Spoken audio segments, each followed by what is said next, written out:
Selamat pagi Bapak Ibu, Saudara-saudari yang dikasihi Tuhan Yesus Kristus. Kembali kita berjumpa dalam Sarapan Pagi GPDI Situbondo. Puji Tuhan, saat ini saya memberi renungan untuk sarapan kita dengan judul Kekuatan Kasih atau Kekuatan Cinta. Nah, sering kita mendengar tentang kisah-kisah ya tentang kekuatan cinta atau kekuatan kasih. Nah, ini ya saudaraku, contohnya seorang ibu bisa bertahan hidup karena mengasihi anak-anaknya. Dia berjuang, dia berjerih lelah untuk kasihnya kepada anak-anak. Lalu seorang istri dapat bertahan dari penyakit yang dideritanya karena ia ingin bisa tetap menjadi seorang penolong bagi suaminya. Lalu kita dengarkan juga kisah tentang seorang ayah, seorang bapak yang rela bekerja, entah itu bekerja serabutan, pokoknya ada pekerjaan dia kerjakan asal halal ya saudaraku. Untuk apa? Dia rela melakukan itu adalah untuk menghidupi anak dan istrinya. Dan juga kita sering mendengar tentang kisah seorang sahabat bisa mendonorkan salah satu organ dalam tubuhnya kepada sahabatnya. Itu semua dilakukan oleh mereka karena kekuatan cinta, kekuatan kasih. Nah, saudaraku, dan ada satu kisah yang abadi yang kita juga menjadi bagian dalam kisah cinta cerita cinta tersebut ya. Nah, kisah dari siapakah saudara-saudari? Kita pasti ingat dan kita pasti waktu saya ngomong gini pasti Bapak Ibu sudah tahu. Kisah dari Yesus Kristus yang oleh kasihnya yang begitu besar datang ke dalam dunia untuk menyelamatkan kita, menyelamatkan umat manusia dari penghukuman kekal. Saya sangat bersyukur ya saudaraku, menjadi salah satu orang yang sudah menerima kasih Yesus tersebut. Ini membuat saya kagum, takjub, bahkan saya terheran-heran. Yesus itu, kalau saya kadang berpikir Yesus itu kok belan-belani gitu ya. Meninggalkan sorga yang mulia, datang ke dalam dunia untuk manusia yang penuh dosa. Untuk menebus kita yang penuh dosa. Untuk kembali dapat berhubungan dengan Allah. Bersyukur untuk ini ya saudaraku, ayat yang tidak asing, Yohanes 3 ayat 16. Karena begitu besar kasih Allah akan dunia ini, sehingga Ia telah mengaruniakan anaknya yang tunggal, supaya setiap orang yang percaya kepadanya tidak binasa, melainkan beroleh hidup yang kekal. Dan tahukah saudara-saudari bahwa Yesus mengasihi kita itu apa adanya. Apa adanya kita, Tuhan Yesus menerima kita. Dia tidak melihat kelebihan kita, dia tidak melihat kekayaan kita, kepandaian kita, kegantengan, kecantikan kita. Tidak ya saudaraku. Apapun keadaan kita, kasih Yesus itu tetap sama. Roma 5 ayat 8. Akan tetapi Allah menunjukkan kasih-Nya kepada kita oleh karena Kristus telah mati untuk kita ketika kita masih berdosa. Amin. Ini menjadi penghiburan bagi kita ya saudaraku, bahwa Yesus gak cuma mengasihi orang yang suci tok, yang hidupnya sepertinya kudus. Tidak ya saudaraku, tetapi orang-orang yang masih dalam lumpur dosa pun Yesus rindu untuk semua orang dapat diselamatkan. Nah, sekarang mari kita belajar dari pribadi Yesus yang penuh kasih itu. Apakah kita juga sudah belajar tentang kasih ini? Bagaimana sehari-hari kita dalam mengasihi sesama kita? Kita mengasihi, lihat-lihat dulu orangnya. Lihat-lihat dulu dong orangnya El. Kalau dia baik sama aku akan balas mengasihi dia. Kalau dia suka memberi kepadaku, maka aku akan membalas kasihnya. Ini namanya kasih yang lihat-lihat dulu ya saudaraku. dijauhkan dari ini, tetapi kita mau belajar untuk seperti Yesus, mengasihi sesama kita apa adanya.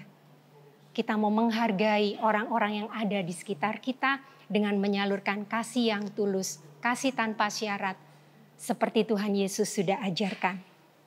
Saya pernah menghadapi seseorang ya saudaraku. Orang ini sudah sering saya nasihati ya, tapi tetap saja punya sikap yang kurang bijaksana dalam makan ya saudaraku.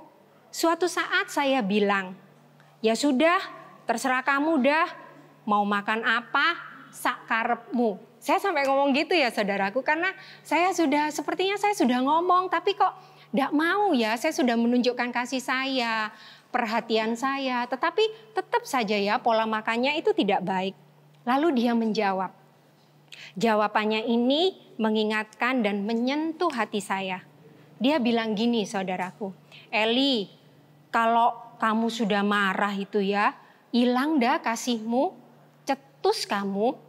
Dia sampai bilang gitu, mungkin karena dia tersinggung juga atau bagaimana. Padahal saya enggak ketus ya, saya cuma seperti gimana ya, sudah diomongin tapi tetap seperti itu.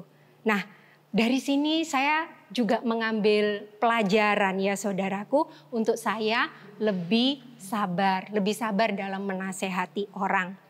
Kita belajar untuk sama-sama ya, supaya apapun yang kita lakukan, biar kita lakukan dengan tulus hati. Kadangkali orang itu belum bisa berubah atau belum bisa menerima nasihat kita serahkan kepada Tuhan ya, yang membentuk hati dan sanggup mengubah hati. Nah, dari sepanjang hidup saya ya saudaraku, saya juga belajar bahwa kasih itu membawa perubahan. Jadi kekuatan kasih itu juga bisa membawa perubahan. Ada satu cerita dari teman seiman ya, saat saya sedang datang ke rumahnya antar orderan ya saudaraku. Dia bercerita, kadang-kadang memang dia sering bercerita ya kepada saya ya. Dari curhat-curhatnya ya saudaraku, dari curhat-curhat orang-orang itu saya juga banyak belajar tentang ilmu kehidupan sehari-hari ya.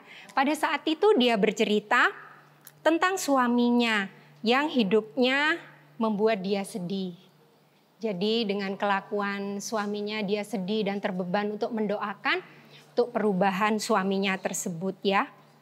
Sering sekali dia berdoa. Saya bilang dikomunikasikan, dibicarakan. Saat kesempatannya enak, nanti duduk-duduk, coba dibicarakan, dikomunikasikan. Terus dia bilang, sudah C, sudah. Ya lakukan, tetap lakukan dengan setia. Lakukan bagianmu dan minta hikmat dari Roh Kudus supaya kamu dapat terus setia dalam proses, terus dapat mendukung suamimu untuk usaha-usaha perubahannya. Saya sampaikan seperti itu ya saudaraku. Lalu terakhir saya bertemu dengan dia bilang, C, puji Tuhan, sudah ada perubahan dalam diri suami saya, walaupun masih sedikit, dia bilang gitu. Dia terlihat senang saudaraku, saya juga dengar sama ngelihat itu juga senang ya saudaraku. Nah, dari sini kita belajar bahwa kasih dari seorang istri ini bisa membawa perubahan dalam diri suaminya. Nah, saudaraku, mari lewat renungan saat pagi hari ini kita belajar tadi tentang kekuatan kasih. Yesus yang sudah mengerjakan banyak sekali untuk kita. Kita sudah terima keselamatan yang sudah Tuhan berikan sebagai tanda bukti kekuatan kasih-Nya kepada kita. Kita sudah terima dan pada saat ini kita mau belajar untuk menyalurkannya juga bagi sesama kita. Kita mau mengasihi sesama kita dengan ketulusan hati seperti Tuhan Yesus.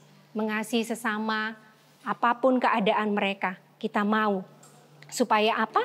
Supaya di situ kita juga akan melihat pembaharuan terjadi, perubahan dari orang-orang di sekitar kita karena kekuatan kasih yang kita salurkan dari Yesus Kristus.